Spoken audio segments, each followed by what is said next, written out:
Alright guys, I'm here with a bit of information for Dragon Ball Legends. So, the official Twitter accounts have just given us a few bits of info concerning the Afterparty. For those guys who don't know, the Afterparty is something that happens after the Dragon Ball Legends anniversaries, right? They've been doing this for a few years now. Well, in this instance, the Afterparty, we're not going to be getting anything new concerning characters, but that's a common thing with the Afterparty. So, the tweet itself says, Legends Information Special Edition 8th Anniversary Thanks Afterparty Reveal. Afterparty new campaign and platinum equipment info, plus a roadmap for July and after is coming on 7/21/1400 UTC. No new character reveal. URL will be shared at a later date. And that's about it. So, like I said before, Afterparty, there's usually no new characters. I believe they also did this last year as well. But shortly after the Afterparty, we ended up getting the next LF unit, which I believe was LF Kefla. So I am very curious to see like what they're going to do this time around, because seeing that the Afterparty is happening on, you know, the 21st, that means that the Afterparty is going to start that night, right? So what can we expect? Well, first thing is obviously the new platinum equipment.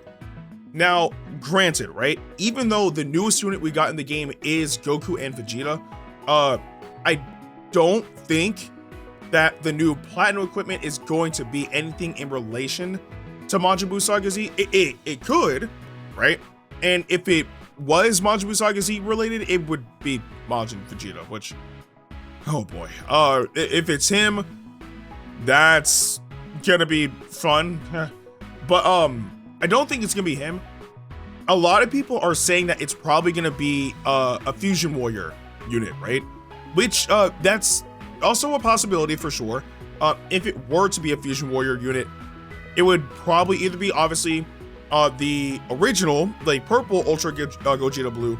It could also be the red Ultra Vegito Blue, and then there is also the purple Super Saiyan 4 Gogeta unit.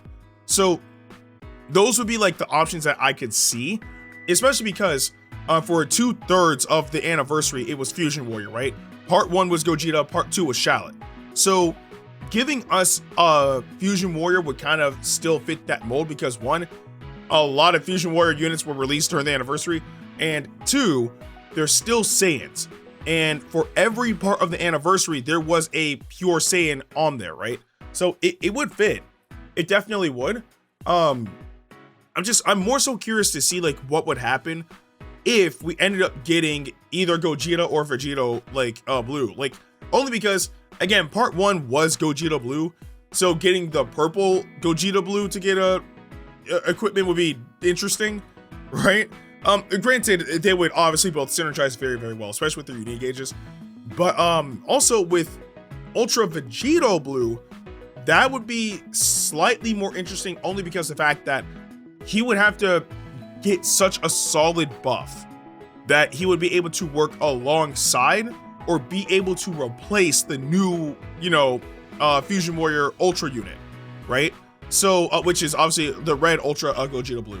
So I'm not sure how that will work, especially because I'm not sure they would want people to replace the new Ultra, but anything is possible at the end of the day, because I do want to preface that the kits for Gogeta Blue, the purple unit, and, you know, red Vegito Blue are good. They genuinely are. It's just power creep got them. So we've seen what these platinum equipments are capable of doing with units. Like a lot of these revived units that should have been dead a long time ago. Like there was a point in time where people were using the free-to-play red Ultra Super Saiyan Goku because his platinum equipment was solid, like very solid. Like I saw, like, you know, people running him alongside the yellow Ultra Super Saiyan Goku, right? At the time anyway. So we know the equipment is solid. Like whichever unit is gonna get it is gonna like get revived for sure.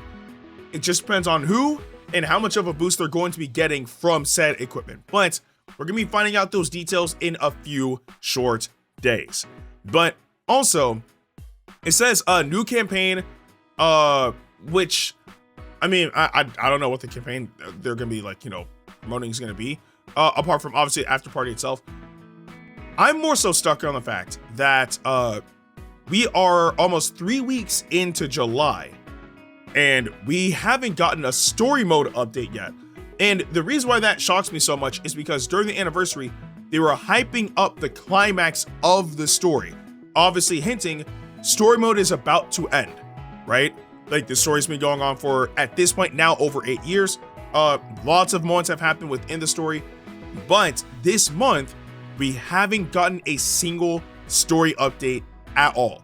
So I'm assuming that during the after party, we're finally going to be getting some story mode updates as well, because yeah, I kind of want the story to end. Granted, it's been a very, very long journey, but I mean, look, if Xenoverse 2 can finally end, I think Legends story can finally end too. Which is so weird saying, because Xenoverse 2 lasted for 2 extra years in comparison to Legends, but the story's been going on forever. The climax is right there. Like, we've already like dealt with a lot of the major threats concerning the story. It's time to finally wrap it up, right? Like, we gotta like pack this thing up and then move on to like other things concerning the game. So whether or not they actually decide to focus on the story is completely on them. I'm just even at that, I'm not even sure like how the story's gonna end, apart from like we defeat Zaha and then that's it type thing, or maybe we defeat Zaha and then we have to do like a few things to get things back to normalcy, or whatever the case may be. Like, there are still some unresolved issues, but with them hyping up the climax of the story during the anniversary, only for us to get, I think, like what, one story update throughout the entire anniversary is crazy, you know? So I think now is the best time for them to finally like finish things up, or at least make a major plot moment happen within the story that's, you know, gonna push it towards the end. We'll see. We'll see. Oh, and also on top of the fact that Shallot is now attainable outside of the story mode, they gotta give us something, bro. Although I am kind of scared, because if the story mode does end, I do expect them to finally give us second form Zaha. And if he's a free-to-play unit, I'm gonna be honest with you, as much as I would understand everyone wanting him to be free-to-play, after what they did with Giblet, I'm terrified that if they gave him to us free-to-play, he's gonna be a horrible unit. Like, so I don't know, like, if they do give him to us free to play, they gotta make him a very, very solid unit all around. But again, only time will tell. Either way though, we're getting after party information this Tuesday. So it's gonna be interesting to see like what exactly it'll be. I'm really hoping that the platinum equipment that we get is gonna be for a really, really solid unit. Again, I think the fusions is a safe bet, but only time will tell on like who it'll actually be. And again, in terms of the story mode, look, they hyped it up that it's gonna end. They need to end it already. It's been going on for far too long. It's time to pack up the story. But I do want to know what you guys think the after party Legends information special edition is going to reveal to us in the comment section below. With that being said, I'm Ndukauba. Like, share, and subscribe, and I'll see you guys in the next video.